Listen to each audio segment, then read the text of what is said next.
Сәлем достар, бүгін сіздерге жаңа жылға тойымды оливье салатын ерекше етіп жасап көрсетемін. YouTube каналыма тіркеліп, қоңырауша белгісін басып қойыңыздар. Келесі видеода үлпілдек бауырсақтың рецептімен бөлісетін боламын. Ең алдымен бетін әсемдейтін кремін жасаймыз.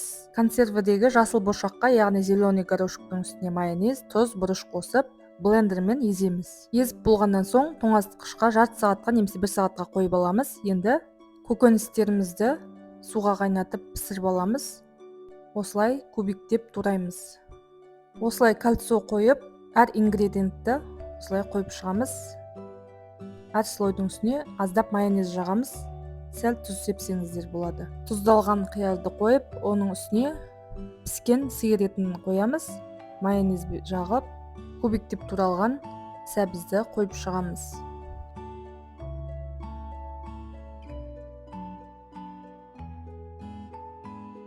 Қалауыңызша қиярды қоссаңыз болады. Осылай қиярды ситоға қойып, суын сорықтырып алсаңыздар болады.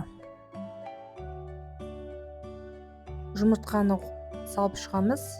Ең соңында майонезді жағып, бетіне тоңазытқышқа қойып қойған кремімізді жағып шығамыз.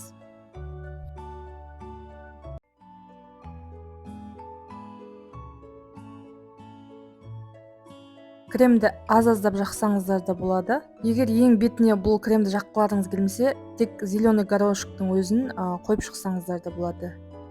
Мінекей біздің салатымыз дайын. Ас болсын, келесі видеода кездескенше. Каналыма тіркелуді ұмытпаңыздар.